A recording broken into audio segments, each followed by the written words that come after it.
Bonjour, 24 heures de la vie d'une femme, un roman de Stefan Zweig que j'ai bien envie de vous proposer dans cette vidéo. Je ne l'ai pas physiquement parce que je ne sais plus où il est, mais j'ai quelques notes et c'est un livre qui m'a beaucoup plu, un vrai coup de cœur. Donc, le roman commence dans une pension où un scandale vient d'éclater. Madame Henriette vient d'abandonner son mari, ses enfants. Elle s'est enfuie avec un jeune homme qu'elle a connu la veille. Donc, tout l'hôtel est scandalisé. Mais comment elle a pu faire ça? Tout le monde la critique, lui jette la pierre, sauf Zweig, qui lui essaie de comprendre son geste.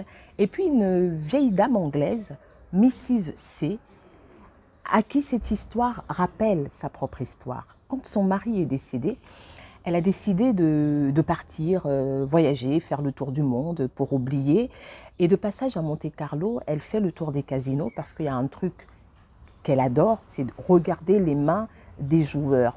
Parce qu'elle trouve qu'à partir des mains, on peut facilement décrypter la personnalité d'une personne. Sauf qu'un soir, elle tombe sur des mains, mais tellement belles, magnifiques. Elle ne peut pas résister, elle lève son regard et là, elle découvre un jeune homme, mais tellement beau, mais à la fois tellement anéanti parce qu'il vient de perdre tout son argent. Et là, Mrs. C s'imagine que le type est au bord du précipice, qu'il ne faut pas qu'il reste seul, sinon il va commettre l'irréparable.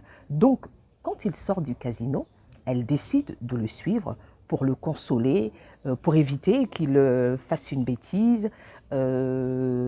Oui, voilà, pour être à côté de lui, pour pas qu'il ressasse, etc. Donc elle l'emmène dans son hôtel.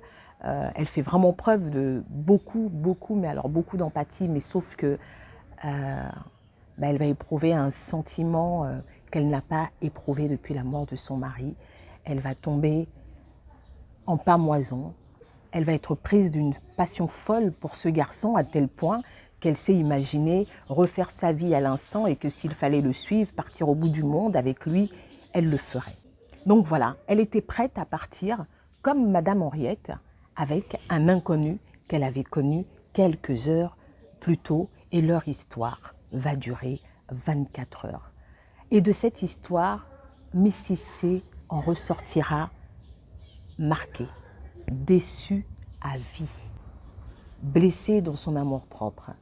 D'abord parce qu'elle s'aperçoit que le jeune homme la regardait intensément, passionnément, comme une mère et non comme une femme, comme une maîtresse.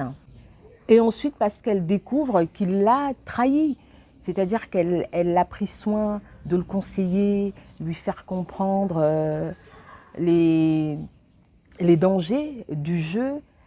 Mais en fait, à un moment donné, au milieu de la nuit, il s'est levé, il est reparti au casino, il a pris son argent, etc.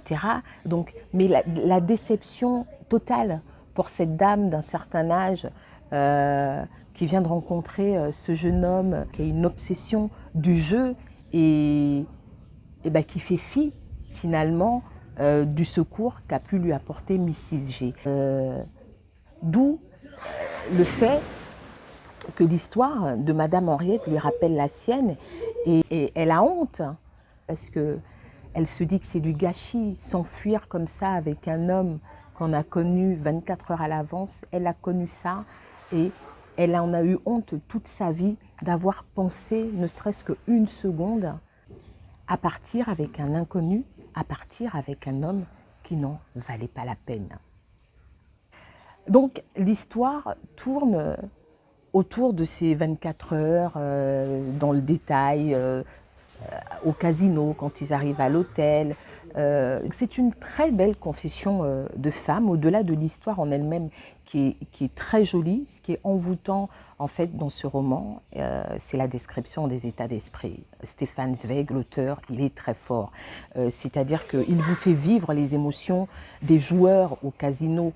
Vous savez, ce qu'ils éprouvent quand ils sont à la roulotte, et ceux qui aiment jouer aux machines à pièces, au-delà du livre, on a l'impression de comprendre ces gens qui ont une obsession effréné pour le pari, pour le jeu. Et puis, il y a aussi la description de Missy C, c'est trop fort, de voir comment quelqu'un passe de l'état de sauveur, j'ai envie de dire, puisqu'elle se dit je ne peux pas le laisser comme ça, à l'état amoureux, à la déception. C'est ouais, c'est très beau. C'est très triste pour Missy G, on a presque envie de la prendre dans ses bras quand on lit le livre. Euh, les personnes dévorées par le démon du jeu, mais c'est une vraie maladie. Et l'auteur le décrit tellement bien, des personnes prêtes à n'importe quoi, n'importe comment. Enfin bref, c'est de la vraie psychologie. En fait, je sors de là en me disant, je ne regarderai plus jamais les gens au casino de la même façon. Du moins, les addicts des jeux, je ne les regarderai plus de la même façon parce que je pense qu'ils éprouvent des choses qu'on ne peut pas comprendre en fait, qui les poussent parfois à l'irréparable. L'irréparable, ce n'est pas forcément la mort, mais c'est l'endettement, le vol, enfin voilà, pas pour tout le monde, mais souvent ça peut aller jusque-là.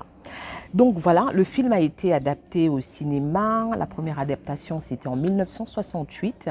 Et puis, il y en a eu une autre en 2003, 24 heures de la vie d'une femme. Moi, j'aime bien, quand j'ai lu un livre, regarder le film après et puis après refaire l'inverse. Je trouve que c'est pas mal quand on regarde un film et qu'on a lu le livre, de voir les chapitres en fait défiler à l'écran comme ça. C'est vraiment sympa. Et Stefan Zweig, il est très, très, très, très, très, très fort. Moi, j'adore. Sur ce, voilà, c'était 24 heures de la vie d'une femme, un roman de Stefan Zweig. Bye bye.